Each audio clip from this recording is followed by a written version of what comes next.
I want to tell you a story. One after which I never used voice search on my phone again. Ever. I disabled all those damn assistants. You know, people are afraid that the FBI or advertising corporations are listening to them. That's all bullshit. There are things much worse than that. It all started 6 months ago when I was stuck in traffic. I was living in Oakland back then, working as a programmer. A regular Friday evening, rain drumming on the roof, red taillights stretching for 3 miles ahead. I was driving home, had a bottle of beer on my mind, and just wanted to collapse into bed. And then I remembered I forgot to pick up a package. You know those new automatic postal lockers in supermarkets? Yeah, the ones that work 24/7. I got a text message with a code, but my hands were wet. I was pissed off, so I just hit the button on the steering wheel and said, "Okay, Google, show me my messages." The phone obediently opened the SMS. The code was displayed on the screen, but I didn't want to memorize those 6 digits, so I did a stupid thing. I said, "Okay, Google, set a reminder for 10 p.m. Pick up package, code 45112V. And you know what the phone said back to me? Usually that soulless female voice says, "Okay, reminder saved." But that time there was silence for about 5 seconds. And then the voice, the same one, synthesized, female but slow like a stuttering vinyl record, said, "Access granted. Your package will be waiting. Marcus." The hair on my arms stood up. First of all, my name is not Marcus. Second, my phone had never said the phrase "access granted" before. I chalked it up to a glitch. Neural networks, machine learning. All that crap goes crazy sometimes. I cursed, turned off the screen, and kept driving. I picked up the package at 10 p.m. It was a new hard drive I ordered from Amazon. Nothing special. Came home, tossed the box on the table, drank my beer, and went to bed. That night, I had a strange dream. I dreamed I was lying in my own bed, but the room wasn't mine. The walls were a different color, and in the corner, right near the ceiling, there was a black smart speaker hanging, something like an Amazon Echo, but old, scratched up, a model I had never seen before. It gave off a smell. You know, the smell of hot dust and ozone. It was silent, but I could feel that it was alive, as if it was pulling in air and breathing it out. I woke up in a cold sweat, but, you know, things always look different in the morning. Coffee, a shower, and we forget our nightmares. I was working from home that day, sitting at my computer in the living room, coding something. It was quiet, just the keyboard clicking. And suddenly, I hear my phone, which was charging in the bedroom, make the assistant activation sound. Ding, ding. I thought maybe the TV caused it, some interference. But a minute later, I heard a voice, muffled from behind the wall. My phone was talking to itself. I got up and walked to the bedroom door. The phone was lying face down. I flipped it over. The screen showed the microphone icon glowing. The assistant was active. It was listening. I asked out loud, "Hey Google, what are you doing?" Silence. The icon disappeared. I checked the search history. It was empty. But when I went into the system files, into the activity log, I saw a line. Silent input, local network, data packet, Mnemosyne node 7. I restarted the phone. You can't even imagine how fast our brains try to find a rational explanation. It's a virus, I told myself.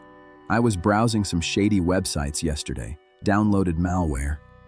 But that heavy feeling in my stomach wouldn't go away. A week later, I forgot to charge my headphones and drove to a gas station, so I'm driving down MLK Drive, listening to the radio through the car speakers. The phone is connected via Bluetooth. Some old rock song is playing. Suddenly, the music fades out. I think it's a phone call. I look at the display. No call. Silence is playing, but the connection indicator is lit up. And then through the car speakers, in a crystal clear, calm female voice that was twice as loud as the radio, comes, "You are not Marcus, but you will suffice. You have suitable nerve-ending conductivity." I almost slammed into a guardrail. I screamed out loud, "What? Who is this?" The phone on the passenger seat didn't react. The screen was off.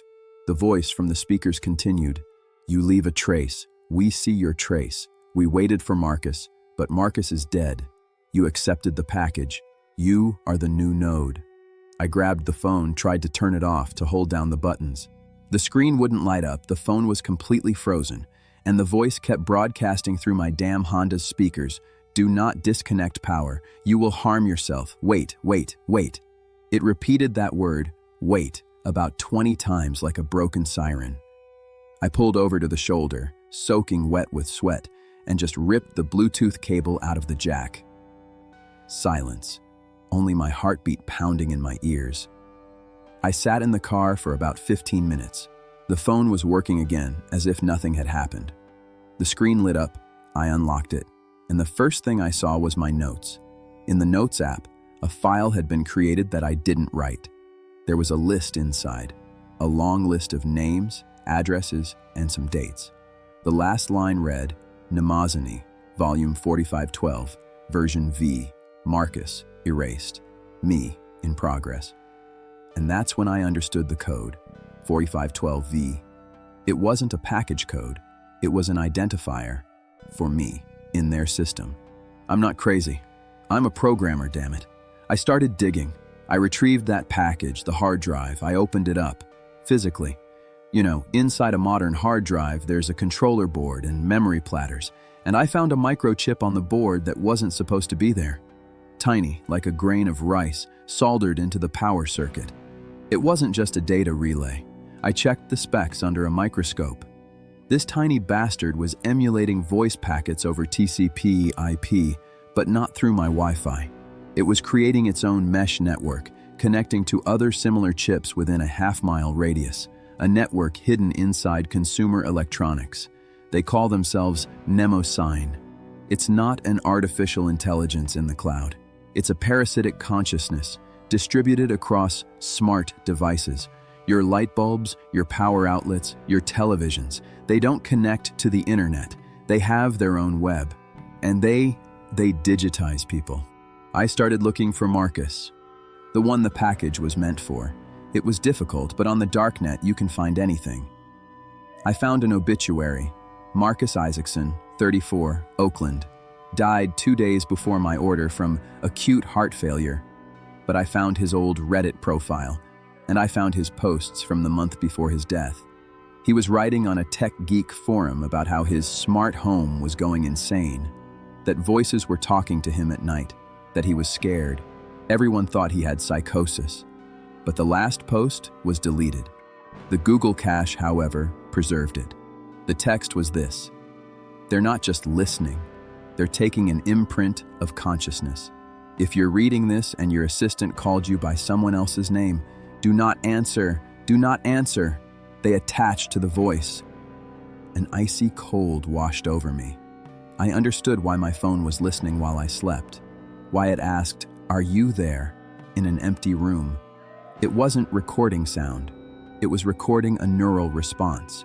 The frequency of my speech, my mannerisms, my pauses, it was building my digital copy inside its distributed network. Nerve-ending conductivity. They were scanning my brain through the microphone and speaker, using sound waves we can't hear. Last night I destroyed everything, smashed my phone with a hammer, threw away the router, cut the breaker in my apartment to completely kill the power. I sat in the darkness by candlelight, and you know what? Silence. Not a single ding-ding. I won. I was sitting in the living room drinking whiskey, staring at the candle flame, and then my upstairs neighbor, Old Man Miller, started drilling into the wall at 1 in the morning. It pissed me off. Whiskey was gone. Adrenaline was boiling. I burst into the hallway, ran up 1 floor and started pounding on his door. The door opened. The hallway light was dim.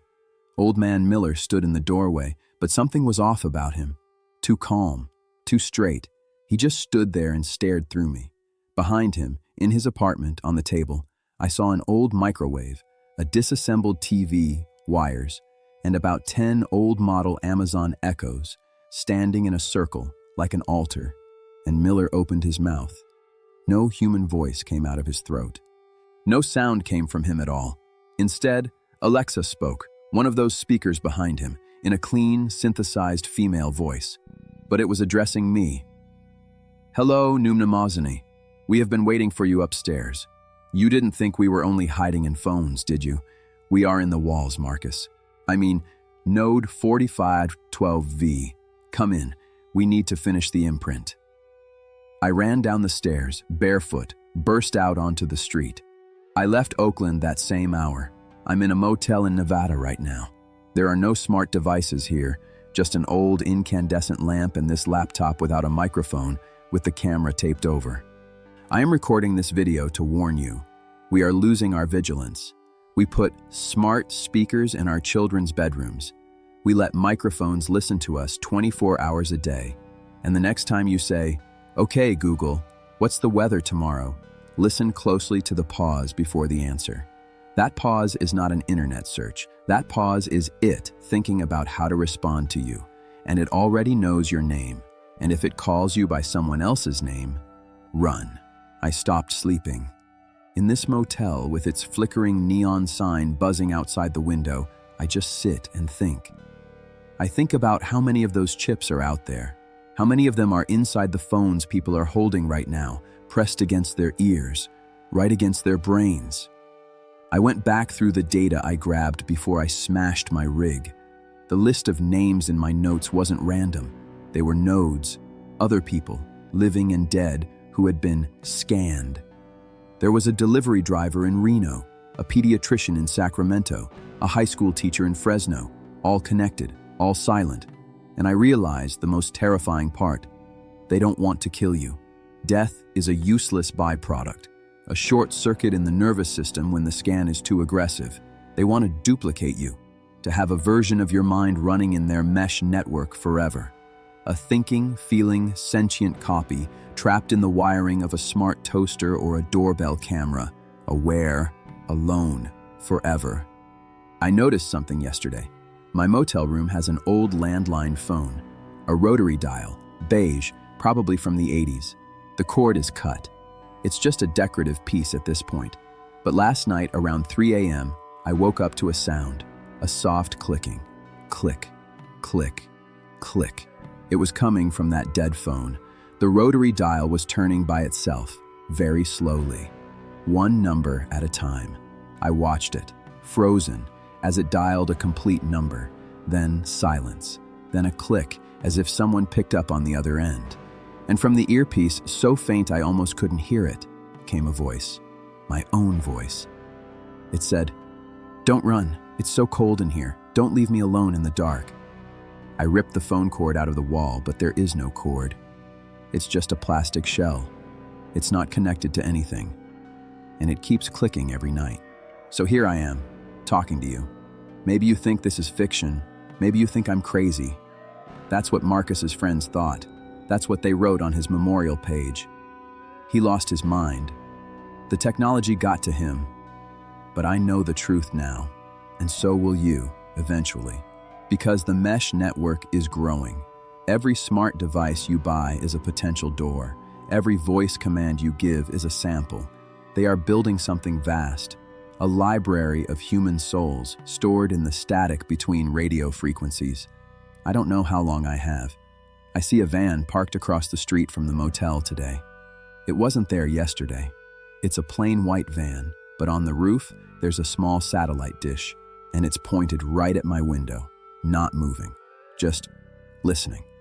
I'm going to upload this video and then I'm going to walk out into the desert. No phone, no GPS, no voice, just silence. Maybe if I stop speaking, stop thinking in words, I can starve the scan. Maybe I can fade from their grid. But if you are watching this and your phone screen just flickered, or your smart speaker just lit up for no reason, or you hear a faint clicking in the walls, don't answer on. They already have your voice. Don't give them the rest. Node 45 on 12V terminated. Backup complete. New node 45 on 2W registered. Welcome, viewer.